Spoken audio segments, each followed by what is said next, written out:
அதே போல ஜக்காத்துடைய விஷயத்தை எடுத்தால் அலட்சியம். நிறைய பேர் கணக்கு பார்த்து சரியா ஜக்காத்து கொடுக்கறதில்ல. அது தெளிவான ஹராம் தானே. 1,00,000 ரூபாய் வைத்திருக்கிறவர் 2,500 ரூபாய் வந்து அவருடைய காசு கிடையாது. நிசாபை அடைந்தால், ஜக்காத்துக்குரிய நிசாபை அடைந்தால் அவருடைய அந்த 2,500 அவருடைய காசு அல்லது ஹராம். அவர் அதை அனுபவிப்பது. அந்த அளவுக்கு யோசிக்கிறல்ல யாரும். ஜக்காத்து கொடுக்காமல் தங்களுடைய சொத்துக்களை சேமித்து சேமித்து வைக்கிறவர்களுக்கு மஹ்ஷரில் வைத்து தண்டனை இருக்கிறது என்று குர்ஆனும் ஹதீஸும் சொல்கிறது. மஹ்ஷரில் வைத்து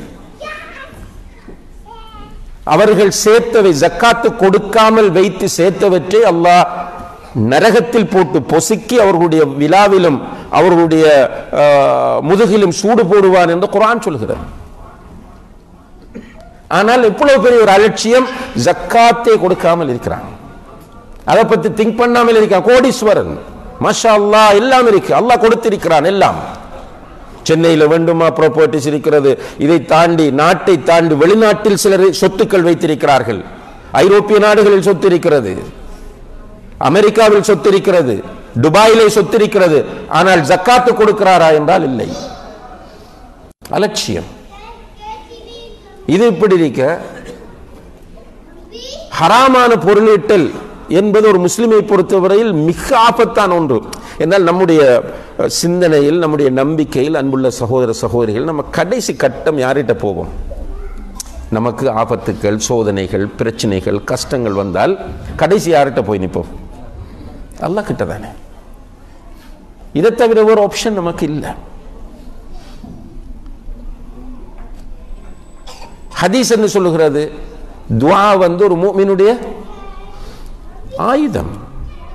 பிரார்த்தனை ஒரு முஃமினுடைய ஆயுதம்.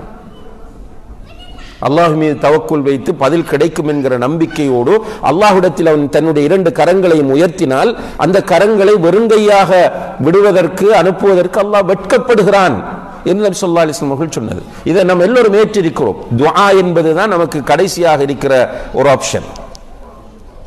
ஆனால் ஹராமான முறையில் பொருளீட்டி வாழக்கூடிய ஒருவன் கஅபத்துல்லாவில் போய் நின்று இரத்த கண்ணீர் வடித்து துஆ கேட்டாலும் கபூல் ஆகாது, தௌபா செய்யாம.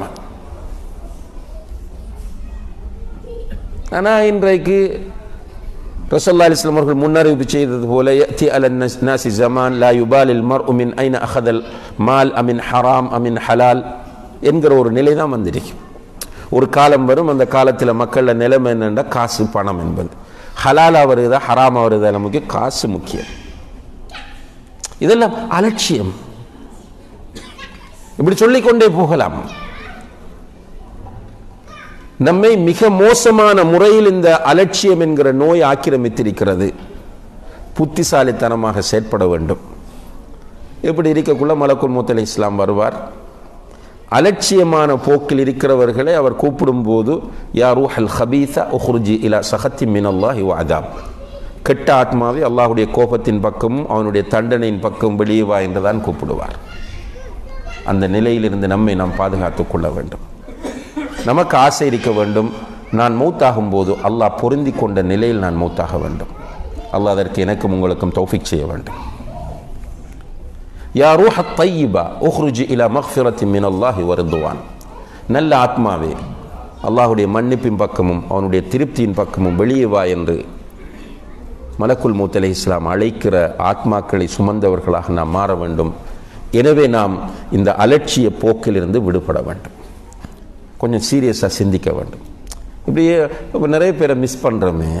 நம்மளோட வாப்பா மௌத்து, உம்மா மௌத்து, நம்ம இருக்கும்போது நம்மளோட மகன் மௌத்து, மகள் மௌத்து, நம்முடைய உடன் பிறந்த சகோதரன், நம்முடைய தம்பி மௌத்து, நம்முடைய பெஸ்ட் ஃப்ரெண்ட் மௌத்து. இப்போ நம்ம ஃபேஸ்புக்கிட்ட போனோம்டா காலையில் கூடுதலாக இப்போ தமிழ்நாட்டை பொறுத்தளவில் இப்போ நிறைய நமக்கு அங்கே தொடர்புகள், தாவா ரீதியான தொடர்பு இருக்கிறதால ஏதாவது ஒரு இளைய ஒரு இளம் வயதில் மௌத்தான ஒருவருடைய ஜனாசா செய்தியை பார்க்கக்கூடியதான் இருக்கு டெய்லி கிட்டத்தட்ட. இப்படி பார்க்கும்போது நமக்கு ஒரு பயமும் கவலையும் வர வேண்டும். நான் என்ன பண்ணிட்டு இருக்கிறேன், என்னுடைய போக்கு இப்படி இருந்தால் என்ன? இந்த செய்தி அன்புள்ள சகோதர சகோதரிகளே பெரிய அளவில் அலட்சியம் என்கிற அந்த கஃப்லத்திற்கு ஆளாகி இருக்கக்கூடிய நம்முடைய பெற்றோராக இருந்தால், நம்முடைய உறவினர்களாக இருந்தால், நம்முடைய பிள்ளைகளாக இருந்தால், நண்பர்களாக இருந்தால் அவர்களுக்கு நாம் எடுத்து சொல்ல வேண்டும். தொழுகை இல்லை, ஹலால் ஹராம் கிடையாது, எந்த நேரம் social media, cinema, girl friends, அப்படி இப்படின்னு லைஃப்பை வேஸ்ட் ஆக்கி கொண்டிருக்கக்கூடிய நமக்கு நெருக்கமானவர்கள், தெரிந்தவர்களுக்கு இந்த மெசேஜை நம்ம எத்தி வைக்க வேண்டும்.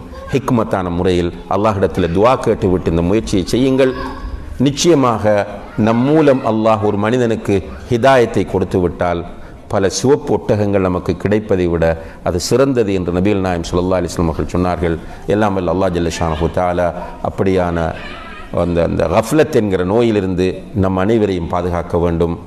நம்முடைய குடும்பத்தில் யாரெல்லாம் அந்த கஃப்லத் என்கிற நோய்க்கு ஆளாகி இருக்கிறார்களோ அவர்களை விடுவிப்பதற்கு அல்லாஹு தஆலா தௌஃபீக் செய்ய வேண்டும். அவர்களை அதிலிருந்து விடுவிப்பதற்குரிய வழிகாட்டிகளாக அல்லாஹு தஆலா நம் அனைவரையும் ஆக்க வேண்டும். எல்லாம் வல்ல அல்லாஹ் ஜல்ல ஷானஹு தஆலா மௌத்தாகிற போது அவன் பொருந்தி கொண்ட நிலையில் நம்முடைய உயிர்களை கைப்பற்றுவதற்கு தௌஃபீக் செய்வானாக. வ ஆஹிரு தஅவானா அனில் ஹம்துலில்லாஹி ரப்பில் ஆலமீன். வஸ்ஸலாமு அலைக்கும் வரஹ்மத்துல்லாஹி வபரகாத்துஹு.